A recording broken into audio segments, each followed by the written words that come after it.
प्रधानमंत्री का सदन में भाषण हुआ। वो एक तरह का राष्ट्र के नाम संबोधन अधिक था, क्योंकि वो देश को संबोधित ही कर रहे थे सदन के मार्फत। सदन को बताना, देश को बताना था कि सिचुएशंस कैसी हैं। तो आज के सेशन में हम चर्चा करने जा रहे हैं, प्रधानमंत्री ने जो भाषण में कोविड जैसी सिचुएशन का जिक्र किया है, वो ईरान इजराइल युद्ध से कैसी बनती दिख रही है।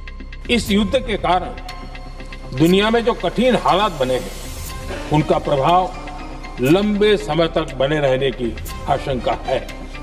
इसलिए हमें तैयार रहना होगा, हमें एकजुट रहना होगा। सोचिए, अगर अचानक एक खबर पूरे देश में आग की तरह फैल जाए और हर कोई उसी के बारे में बात करने लगे, हर मोबाइल स्क्रीन पर वही चर्चा हो, हर सोशल मीडिया प्लेटफॉर्म पर वही वीडियो घूम रहा हो और लोग हैरान होकर एक ही सवाल पूछ रहे हों, आखिर यह सच है या सिर्फ एक वायरल खबर। हाल ही में ऐसा ही कुछ देखने को मिला है, जब देश के प्रधानमंत्री के नाम से एक बयान तेजी से वायरल होने लगा। इस वायरल खबर में कहा जा रहा है कि देश पर कोरोना से भी घातक एक बड़ा संकट आने वाला है, एक ऐसा संकट जिसे लोग महाविनाश के रूप में देख रहे हैं। और इसी के साथ यह दावा भी जोड़ा जा रहा है कि इस संकट से बचाने के लिए केवल एक ही रास्ता है। जैसे ही यह बात लोगों तक पहुंची, वैसे ही पूरे देश में चर्चा का माहौल बन गया। कोई इसे गंभीरता से लेने लगा, तो कोई इसे केवल अफवाह मानकर नजरअंदाज करने लगा। लेकिन एक बात जरूर हुई, इस खबर ने हर किसी का ध्यान अपनी ओर खींच लिया। कुछ लोग कहने लगे कि अगर ऐसा कोई बयान सच में दिया गया है, तो यह बहुत बड़ी बात है, क्योंकि जब देश का शीर्ष नेतृत्व किसी खतरे की बात करता है, तो उसे हल्के में नहीं लिया जा सकता। वहीं दूसरी ओर कई लोगों ने सवाल उठाए कि क्या यह बयान आधिकारिक है, क्या इसके पीछे कोई ठोस जानकारी है, या फिर यह केवल सोशल मीडिया की एक और कहानी है। धीरे धीरे यह चर्चा और भी गहरी होती गई। लोग इस खबर के अलग अलग पहलुओं को समझने की कोशिश करने लगे। कुछ लोग पुराने घटनाक्रमों को जोड़ने लगे, तो कुछ लोग भविष्य की संभावनाओं के बारे में सोचने लगे। इसी बीच कई लोगों ने यह भी कहना शुरू कर दिया कि आज की दुनिया जिस दिशा में जा रही है, वहां किसी भी बड़े संकट की संभावना को पूरी तरह नकारा नहीं जा सकता, चाहे वह प्राकृतिक हो, सामाजिक हो या फिर किसी और रूप में सामने आए। लोगों के मन में डर और जिज्ञासा दोनों एक साथ पैदा हो गए। एक तरफ उन्हें यह जानना था कि आखिर यह खबर कितनी सच्ची है, और दूसरी तरफ वे यह भी सोच रहे थे कि अगर सच में कोई बड़ा संकट आता है, तो उससे कैसे बचा जा सकता है। इसी चर्चा के दौरान कुछ लोग संत रामपाल जी महाराज का नाम भी लेने लगे। वे कहते हैं कि उनके प्रवचनों में हमेशा मानवता, शांति और भक्ति की बात की जाती है, और उनका मानना है कि अगर समाज इन मूल्यों को अपनाए तो कई समस्याओं से बचा जा सकता है। लेकिन दोस्तों, यहाँ एक बात समझना बहुत जरूरी है कि किसी भी वायरल खबर को बिना पुष्टि के सच मान लेना सही नहीं होता।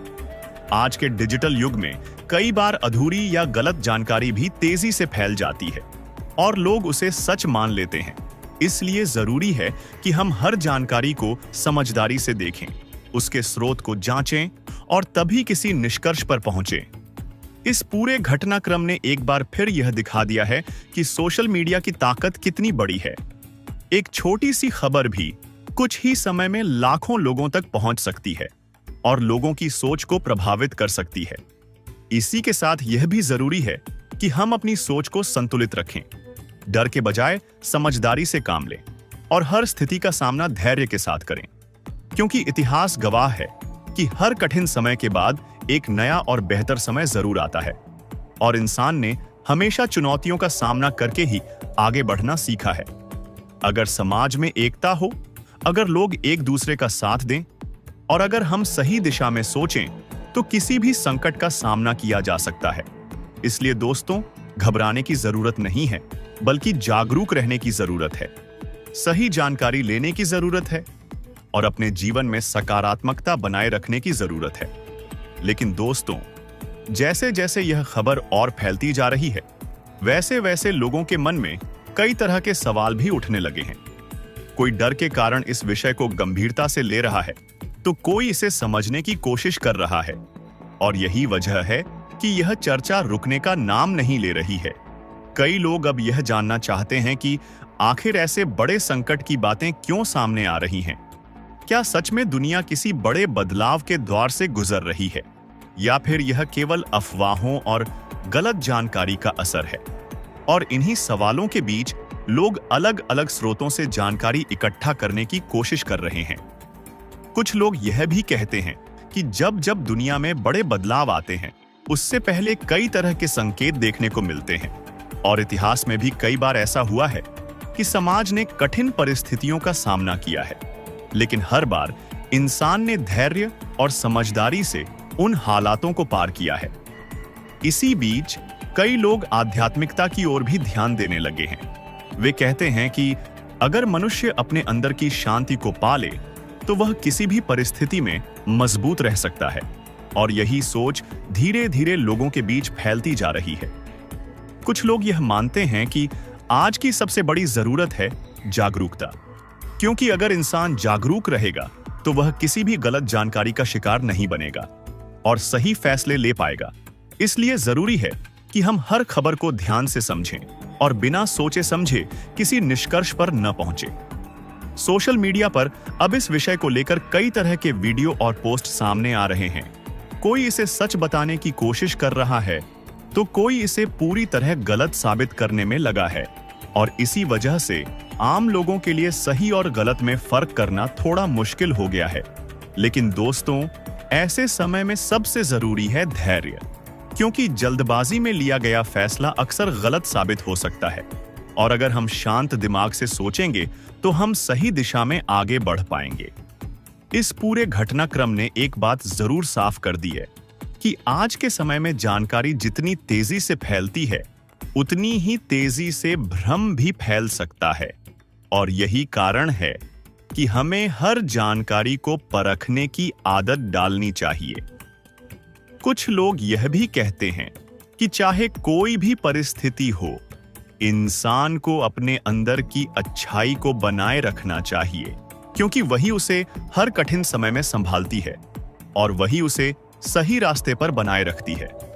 धीरे धीरे यह चर्चा केवल डर तक सीमित नहीं रह गई है, बल्कि अब यह एक सोच का विषय बन चुकी है। लोग अपने जीवन के बारे में सोच रहे हैं, अपने फैसलों के बारे में सोच रहे हैं और यह समझने की कोशिश कर रहे हैं कि सही जीवन क्या होता है। कई लोग अब यह भी कह रहे हैं कि अगर हम अपने जीवन में सच्चाई, ईमानदारी और मानवता को अपनाएं, तो हम किसी भी परिस्थिति में मजबूत रह सकते हैं। और यही विचार समाज को एक नई दिशा दे सकता है। जैसे जैसे समय आगे बढ़ रहा है, वैसे वैसे लोगों की सोच भी बदल रही है, और यह बदलाव ही भविष्य को तय करेगा। क्योंकि अगर सोच सही होगी तो निर्णय भी सही होंगे, और अगर निर्णय सही होंगे तो परिणाम भी अच्छे होंगे। इसलिए दोस्तों, जरूरी है कि हम अपने मन को मजबूत रखें, सही जानकारी पर ध्यान दें और किसी भी अफवाह से बचें, क्योंकि डर से नहीं बल्कि समझदारी से ही हम आगे बढ़ सकते हैं। अगर हम सब मिलकर सकारात्मक सोच अपनाएं, एक दूसरे का साथ दें और सच्चाई के रास्ते पर चलें, तो कोई भी संकट हमें कमजोर नहीं कर सकता, बल्कि हमें और मजबूत बना सकता है। और शायद यही इस पूरी चर्चा का सबसे बड़ा संदेश है कि चाहे परिस्थितियां कैसी भी हों, इंसान को अपने विश्वास, धैर्य और समझदारी को बनाए रखना चाहिए। लेकिन दोस्तों, अब इस कहानी का सबसे महत्वपूर्ण हिस्सा शुरू होता है, क्योंकि जैसे जैसे यह चर्चा लोगों के बीच फैल रही है, वैसे वैसे एक नई सोच भी जन्म ले रही है। और यह सोच केवल डर या अफवाहों तक सीमित नहीं है, बल्कि यह सोच इंसान के जीवन और उसके भविष्य से जुड़ी हुई है। लोग अब यह समझने लगे हैं कि केवल खबरें सुनना ही काफी नहीं है, बल्कि यह भी जरूरी है कि हम अपने जीवन में क्या कर रहे हैं, किस दिशा में जा रहे हैं और हमारी सोच हमें कहां ले जा रही है, क्योंकि अंत में इंसान की दिशा ही उसके भविष्य को तय करती है। कुछ लोग यह भी कह रहे हैं कि अगर सच में कोई बड़ा संकट आता है तो उससे बचने का सबसे बड़ा तरीका है खुद को मजबूत बनाना, अपने मन को शांत रखना और सही दिशा में सोचना, क्योंकि घबराहट कभी भी समाधान नहीं होती, बल्कि समस्या को और बढ़ा देती है। धीरे धीरे लोग यह भी समझने लगे हैं कि असली ताकत बाहर नहीं बल्कि अंदर होती है, और जब इंसान अंदर से मजबूत होता है तो वह किसी भी परिस्थिति का सामना कर सकता है। चाहे वह कितनी भी कठिन क्यों न हो। इसी के साथ कई लोग अब अपने जीवन में बदलाव लाने की कोशिश कर रहे हैं। कोई अपनी बुरी आदतें छोड़ने का प्रयास कर रहा है, कोई अपने व्यवहार को सुधारने की कोशिश कर रहा है और कोई अपने विचारों को सकारात्मक दिशा देने की कोशिश कर रहा है। यह छोटे छोटे बदलाव ही आगे चलकर बड़े परिणाम देते हैं और यही बदलाव समाज को भी एक नई दिशा में ले जा सकते हैं, क्योंकि जब एक व्यक्ति बदलता है तो उसके साथ कई और लोग भी प्रभावित होते हैं। कुछ लोग यह भी कहते हैं कि अगर इंसान अपने जीवन का उद्देश्य समझ ले तो उसे किसी भी बाहरी डर से डरने की जरूरत नहीं होती, क्योंकि तब उसे पता होता है कि उसे क्या करना है और किस रास्ते पर चलना है। सोशल मीडिया पर अब यह चर्चा केवल एक खबर तक सीमित नहीं रही, बल्कि यह एक विचार बन चुकी है। लोग अब यह सोचने लगे हैं कि उन्हें अपने जीवन में क्या बदलना चाहिए और कैसे एक बेहतर इंसान बनना चाहिए। धीरे धीरे यह समझ बढ़ रही है कि दुनिया को बदलने के लिए सबसे पहले खुद को बदलना जरूरी है, क्योंकि अगर हर इंसान खुद को सुधार ले तो समाज अपने आप सुधर जाएगा। कई लोग अब यह भी कह रहे हैं कि असली शांति बाहर नहीं मिलती, बल्कि वह हमारे अंदर होती है, और जब हम अपने अंदर की शांति को पा लेते हैं तो बाहर की परिस्थितियां हमें ज्यादा प्रभावित नहीं कर पाती। इस पूरे घटनाक्रम ने लोगों को एक मौका दिया है खुद को समझने का, अपने जीवन पर विचार करने का और यह तय करने का कि वे आगे किस दिशा में जाना चाहते हैं। और शायद यही इस पूरी कहानी का सबसे बड़ा संदेश है कि हर स्थिति, चाहे वह अच्छी हो या बुरी, हमें कुछ न कुछ सिखाती जरूर है, और अगर हम उस सीख को समझ लें तो हम अपने जीवन को बेहतर बना सकते हैं। जैसे जैसे समय आगे बढ़ेगा वैसे वैसे और भी बातें सामने आएंगी और यह चर्चा भी नए नए मोड़ लेगी। लेकिन एक बात हमेशा याद रखनी चाहिए कि हमें हर स्थिति में शांत रहना है, समझदारी से काम लेना है और सही जानकारी पर भरोसा करना है। अगर हम ऐसा करते हैं तो हम न केवल खुद को सुरक्षित रख पाएंगे, बल्कि दूसरों को भी सही दिशा दिखा पाएंगे, और यही एक जिम्मेदार इंसान की पहचान होती है। तो दोस्तों, इस पूरी कहानी से यही सीख मिलती है कि डर से नहीं बल्कि समझदारी से आगे बढ़ना चाहिए और हर परिस्थिति का सामना हिम्मत और धैर्य के साथ करना चाहिए। अगर आपको यह बातें अच्छी लगी हों तो वीडियो को लाइक करें, शेयर करें और चैनल को सब्सक्राइब करना न भूलें, क्योंकि आगे भी हम ऐसे ही महत्वपूर्ण और सोचने पर मजबूर करने वाले विषय आपके लिए लेकर आते रहेंगे। धन्यवाद।